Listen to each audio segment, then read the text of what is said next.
Every child learns in their own way. For some, learning begins with stories, colors, and familiar voices on a screen. This is learning through animation. For children with Autism Spectrum Disorder, or ASD, learning can look very different. Autism Spectrum Disorder is a neurodevelopmental condition that affects how individuals communicate, interact socially, process information, and respond to their environment. It may involve challenges in verbal communication, social interaction, attention, and behavior, alongside repetitive actions or strong preferences for routine and familiarity. It is called a spectrum because no two children with autism spectrum disorder experience learning in exactly the same way. Some children may communicate verbally, while others rely on gestures, behaviors, or assisted communication. Some may focus intensely on specific activities, while others may struggle to maintain attention. These differences shape how children interact with the world around them, including the media they watch. Animated educational shows have become a significant part of children's learning environments. These programs are designed to teach through visual storytelling, repetition, music, problem-solving activities, and interactive questioning. Unlike passive entertainment, educational animated shows encourage children to participate, respond to prompts, recognize patterns, and develop early cognitive and communication skills. Today, these programs are widely accessible through television and digital platforms, making them a common part of children's daily routines. This study specifically focused on two educational animated shows, Blue's Clues and Dora the Explorer. These programs were selected because of their structured and interactive learning formats. Blue's Clues uses slow pacing, repeated visual cues, interactive prompts, and a predictable episode structure that allows children more time to process information. Its problem-solving activities encourage children to participate rather than passively watch. Dora the Explorer was selected because of its guided tasks, repetitive narration, and language-based interaction. Through questions, pauses, and vocabulary prompts, the show encourages communication, listening, and active participation. Both programs share repetition. Now let's go look for more Blue's Clues. Visual prompts, 2, 3. Okay. We'll play Blue's Clues. direct audience interaction, and predictable Stay formats. with us. Abre. What was our first clue? A door. Oh, right. That door.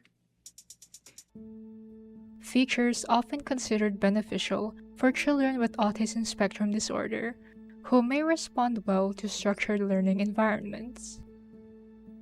But despite their popularity as educational tools, an important question remains. How do preschoolers with autism spectrum disorder actually engage with these shows as learning tools? This documentary explores that question through the perspectives of psychologists, special education teachers, and guardians. This study gathered insights from psychologists, special education teachers, and guardians in selected institutions within Metro Manila and Cavite. These observations focused on how children with ASD respond to structured, interactive animated content in a controlled and natural environment.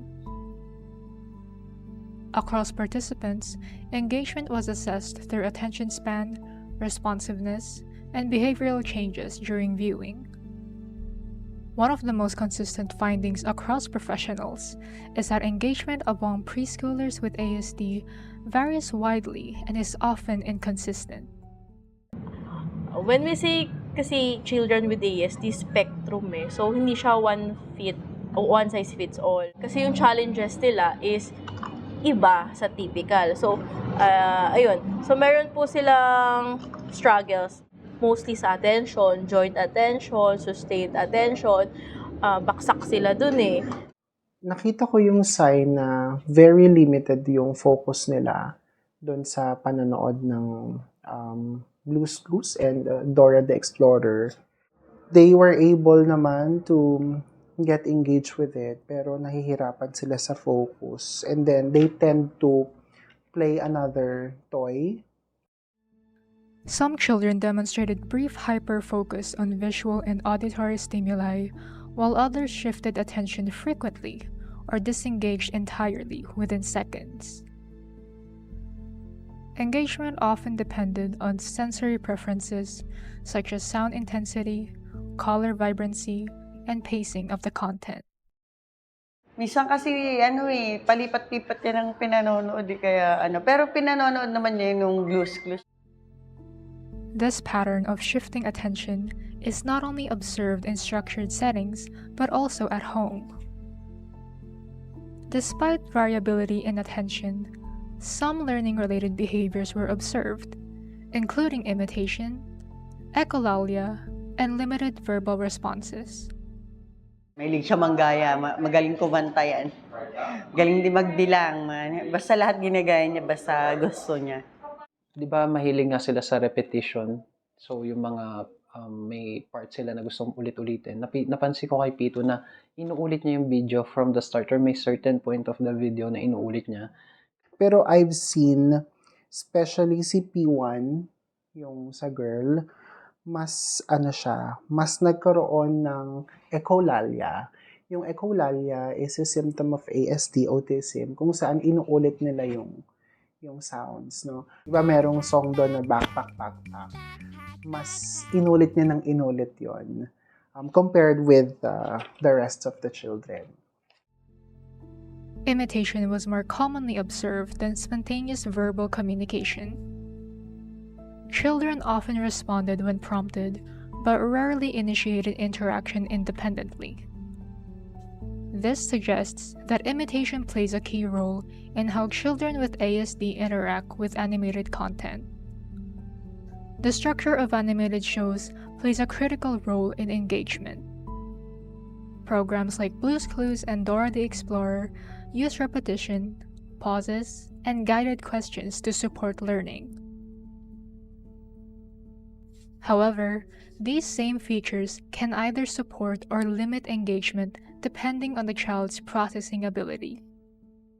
Ayaw nila na may idle time eh. Gusto nila straight to the point. Gusto nila, sunod-sunod talaga. Kung mapapansin natin, ang Dora the Explorer po kasi, by chunk yung terms nila.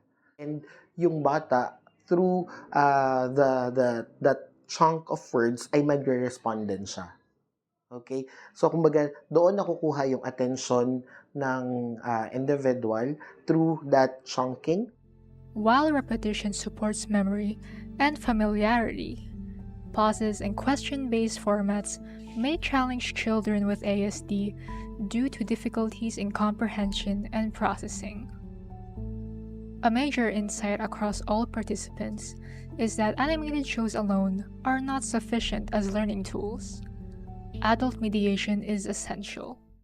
Natuto siyang magbilang, mga color, yung sa mga napapanood niya. However, these benefits are often observed when learning is supported and guided. Yung iba naman, nakakatulong. Yung iba, hindi naman lahat nakakatulong kasi minsan ginagaya nila yung mga hindi naman dapat gayahin. Pwede siyang indicator pero hindi siya yung pinaka full-blown na pwede mong gamitin as pang-diagnose talaga agad. Siguro it's something na pwede mo may makuha kang observations, may makuha kang mga information na hindi nakukuha sa ibang activities. It can be a supporting evidence dun sa mga behaviors na na-observe dun sa kid. For example, sustain attention, dalawa kayo, nunod ng bata. Maganda na pag may pause, hahayaan na mag-isip yung kid kung ano yung sagot. I think kailangan na may kasama talaga eh. Hindi yung siya lang mag-isa dyan, hindi niya talaga maintindihan yun pag siya lang mag-isa. Siyempre, kailangan niya pa rin ng help to process kung ano yung tanong, kung ano yung isasagot. Guidance from teachers, therapists, and guardians helps bridge comprehension gaps and supports meaningful engagement with the content. This study suggests that educational animated shows such as Blue's Clues and Dora the Explorer can serve as supplementary learning tools for preschoolers with autism spectrum disorder. However, their effectiveness depends on several factors, including attention variability, sensory needs, content structure, and most importantly, the presence of adult guidance. Rather than replacing traditional learning methods, animated media is most effective when used as part of a structured and supportive learning environment. But beyond the screens and the content, this study highlights something more important. Every child with autism spectrum disorder experiences learning in their own unique way. There is no single approach that works for all. What captures one child's attention may not work for another, and what may seem like distraction can sometimes be part of how they process and engage with the world.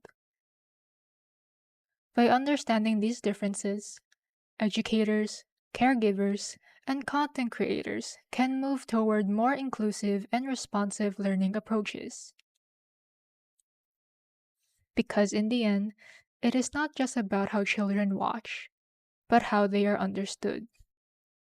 And in understanding them, we learn how to teach, support, and connect more meaningfully.